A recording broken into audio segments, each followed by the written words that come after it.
Hi everyone. तो आज से मैं एक न्यू सीरीज स्टार्ट करने जा रहा हूं जिसमें हम आरएससीएससी एग्जाम के प्रैक्टिकल क्वेश्चंस को सोल्व करना सीखेंगे ताकि आप अपने आरएससीएससी एग्जाम 200 में बहुत अच्छा स्कोर कर सकें। इस सीरीज में हम हर वीडियो में दो प्रैक्टिकल क्वेश्चंस को समझेंगे एंड उसको रिजॉल्व करेंगे। तो चलिए विदाउट वेस्टिंग अ टाइम हम इस वीडियो को स्टार्ट करते हैं।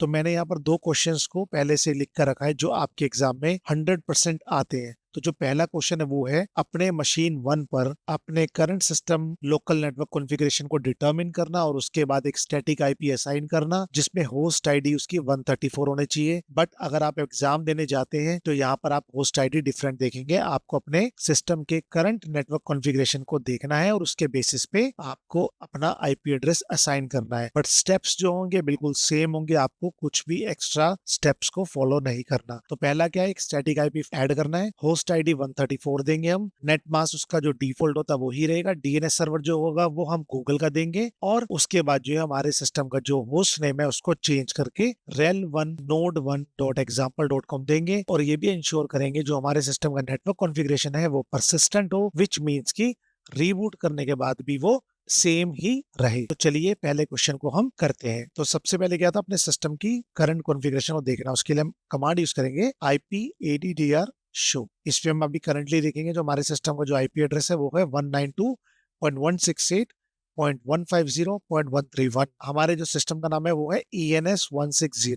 तो हम क्या करेंगे, अपने इस सिस्टम की जो करंट नेटवर्क है उसकी कॉन्फ़िगरेशन को चेंज करेंगे। बट उससे पहले हम अपने सिस्टम का आईपी रूट देख लेंगे ताकि हम अपने सिस्टम में डिफॉल्ट गेटवे को भी सेट कर सके। तो जैसे ही हम आईपी रूट कमांड को चलाएंगे तो हमारे यहाँ पर डिफॉल्ट गेटवे की इन्फॉर्मेशन आ जाएगी। दैट मीन्स की हमारा जो आईपी गेटवे वो है 192.168.150.20 जो कि हमारा सेम रहेगा।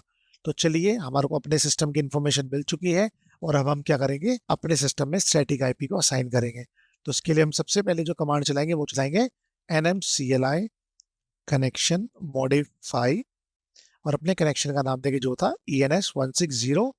और उसके बाद हम क्या करेंगे, अपने सिस्टम को आईपी एड्रेस असाइन करेंगे जो हम परमानेंट रखना चाहते हैं। हमारा आईपी एड्रेस हमने क्या देखा था, हमारा जो आईपी एड्रेस था जो हमने असाइन करना था वो था 134 आखिरी में। तो इसके लिए हम क्या करेंगे, 192.168.150.134 बाय 24।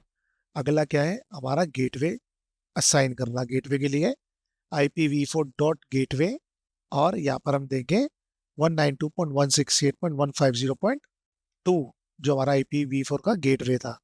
अगला क्या होगा, हमारा IPv4 DNS। DNS क्या जाएगा हमारा 8.8.8.8. उसके बाद हमारा क्या जाएगा, मेथड। ये हम मैनुअली कर रहे हैं तो इसलिए हमारा मेथड जो हुआ वो मैनुअल रहेगा। अब हमने यहाँ पर क्या क्या इन्फॉर्मेशन दी है, हमने अपने इस कनेक्शन को मॉडिफाई किया है जिसमें हम अपने आईपी एड्रेस दिया है 134 वाला जो कि हमारा होस्ट नेम है, सॉरी जो होस्ट आईपी एड्रेस है। उसके बाद हमने यहाँ पर अपना गेटवे चेंज किया जो हमारा डिफॉल्ट गेटवे है। यहाँ पर हमने डीएनएस की इन्फॉर्मेशन दी है और यहाँ पर हमने जो मेथड है वो मैनुअल दिया है। अब हम क्या करें, इसको एंटर कर देंगे।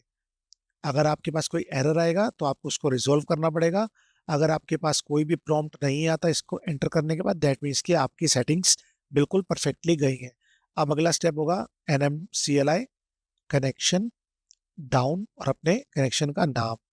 इससे क्या होगा कि आपका जो कनेक्शन पहले डाउन जाएगा और उसके बाद आप इस कनेक्शन को दोबारा से अप करेंगे। उसके लिए हम थोड़ा सा वेट करेंगे ताकि ये डाउन पड़ जाए कनेक्शन पहले। आई गेस ये मेरा कनेक्शन जो है वो डिस्कनेक्ट हो गया बिकॉज मैं SSH के थ्रू अपने सिस्टम में लॉग्ड इन था। तो इसलिए मैं अपना VMware स्टार्ट कर लेता हूँ। अपने VMware को यहाँ लेके आता हूँ और यहाँ पर लॉग इन करता हूँ सेम मशीन पे।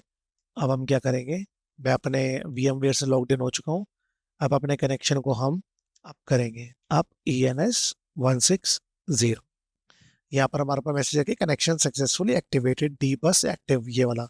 अब हम क्या करेंगे, एक बारी अपने यहाँ से पिंग करके देखेंगे google.com जो है वो पिंग हो रहा है कि नहीं।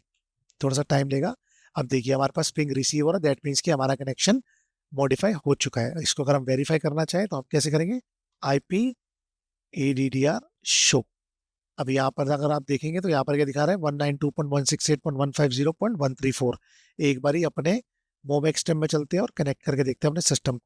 यहाँ से हम कनेक्ट करके देखते हैं अपने सिस्टम को। 192.168.150.134 यूजर दे देते हैं, टेस्ट यूजर, एक्सेप्ट करेंगे, यहाँ पासवर्ड देंगे टेस्ट यूजर का। हमारा लॉगिन हो चुका है। इसको एक बारी बड़ा करके आपको मैं दिखा देता हूँ। अभी यहाँ पर अगर आप देखेंगे तो मेरा जो है आईपी एड्रेस सिस्टम का चेंज हो चुका है।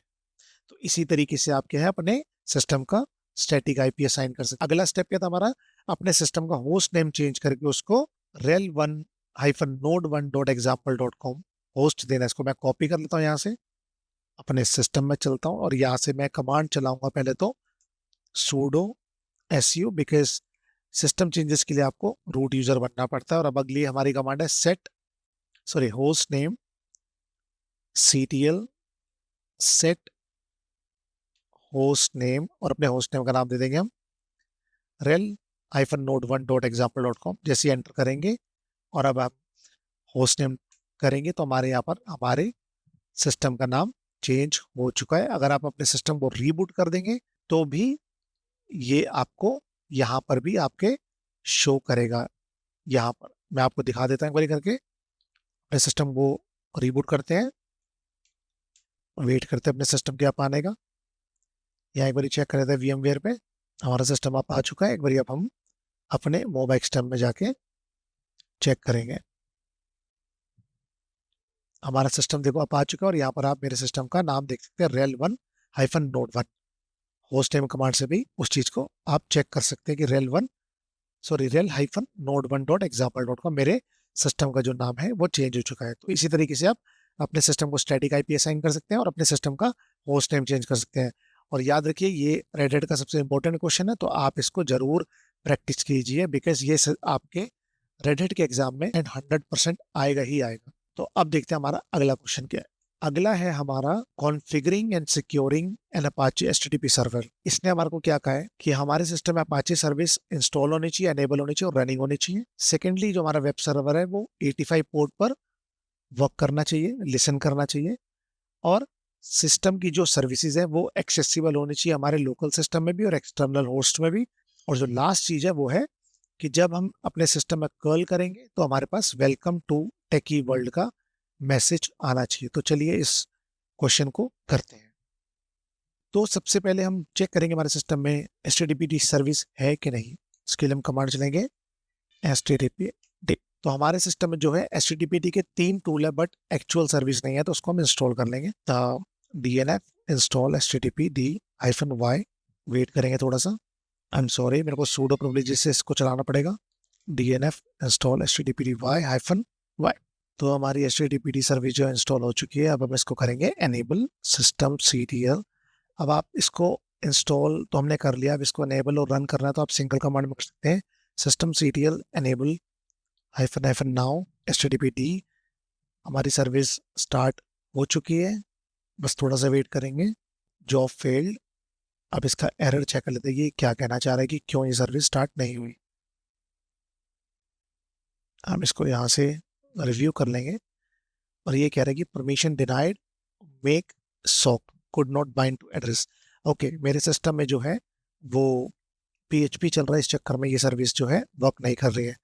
तो हम क्या करेंगे, इसको मैं रिजॉल्व कर लेता हूँ और उसके बाद आपको आगे की वीडियो में बताता हूँ। मेरे सिस्टम में PHP का कोई एरर शो कर रहा था जिसकी वजह से मेरी सर्विस स्टार्ट नहीं हो पा रही थी, तो मैंने उसको फिक्स कर दिया और मैंने ये कमांड जो रन करी उसके बाद मेरी सर्विस जो है एक ही समय पे स्टार्ट भी होगी और बूट पे एनेबल भी होगी। एक बारी हम अपने सर्विस का स्टेटस चेक कर लेते हैं। सर्विस आप यहाँ देख पा रहे हैं, ये है एक्टिव रनिंग। अगला स्टेप क्या था हमारा, अपनी सर्विस का पोर्ट चेंज करना जो कि ये रन करे 85 पर, बिकॉज बाय डिफॉल्ट कोई भी HTTP सर्विस आपके 80 पोर्ट पे वर्क करती है, बट इसको हम स्पेसिफिकली जो है 85 पर रन करवाएंगे। उसके लिए हम इसकी कॉन्फ़िगरेशन फाइल को चेंज करेंगे। HTTPD कॉन्फ़िगरेशन वाली फाइल में जाएंगे और यहाँ पर आप इसके पोर्ट को चेंज करके 85 कर देंगे। हमने पोर्ट को चेंज कर दिया है 80 से 85। अगला स्टेप है हमारा अपनी सर्विस को फायरवॉल पे ऐड करना।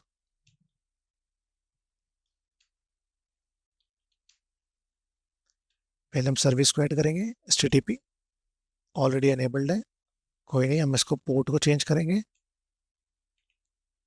हम 85 पर वर्क करवाएंगे। अपने फायरवॉल को रीलोड करेंगे। रीलोड हो चुका है। अब हम क्या करेंगे, सबसे पहले चेक करेंगे 85 जो पोर्ट है हमारे एससी लिनक्स पे एनेबल्ड है कि नहीं। उसके लिए कमांड चलेगा SC manage port -l grep http। यहाँ पर हम देखेंगे 85 पोर्ट अवेलेबल है कि नहीं, तो यहाँ पर 85 पोर्ट अवेलेबल नहीं दिखा रहा। ऐड करने के लिए हम क्या करेंगे, एक बार मैन करके कमांड को हम चेक कर लेंगे, पोर्ट -पोर्ट grep http। तो इसने हमारे को बताया कि पोर्ट को हम कैसे परमानेंटली ऐड करते हैं। इस कमांड को यहाँ से कॉपी करेंगे, यहाँ पर पेस्ट करेंगे, यहाँ से पोर्ट को चेंज करके 85 कर देंगे और एंटर कर देंगे। अगला स्टेप है हमारा एक वेब पेज ऐड करना, जो हमारे को दिखाएगा कि वेलकम टू टेकी वर्ल्ड।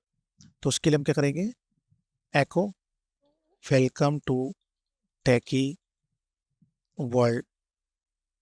कहाँ पे रखेंगे पेज को, वेयर www.html, और इस पेज का नाम दे देंगे index.html। एक बार वेरीफाई कर लेंगे इस पेज को कि हमारा पेज बन चुका है कि नहीं। तो हमारा पेज ही अवेलेबल है, वेलकम टू टेकी वर्ल्ड।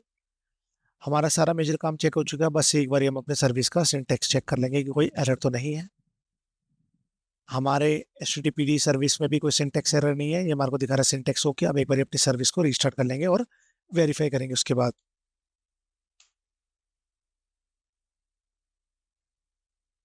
हमारी सर्विस रीस्टार्ट हो चुकी है, स्क्रीन को करेंगे क्लियर, और अब हम कर्ल करके चेक करेंगे कि हमारा ये पेज शो करता है कि नहीं। उसके लिए कर्ल http लोकल होस्ट और पोर्ट नंबर 85। तो आप देख सकते हैं जैसे ही मैंने कर्ल किया तो मेरे सामने मैसेज क्या है, welcome to techie world. That means कि हमारा HTTPD सर्वर 85 पोर्ट पर वर्क कर रहा है। अभी अगर एक्सटर्नल पे इसको वर्क करवाएंगे तो उसके लिए आपको अपने सिस्टम में ब्राउजर चाहिए, बट मेरे जो VMware पे मशीन रन कर रही है वो एक हेडलेस मशीन है, विच मीन्स कि उसका GUI वर्जन नहीं है, इसलिए इसको मैं किसी ब्राउजर पे अभी रन नहीं करवा सकता अपने सिस्टम में लोकली।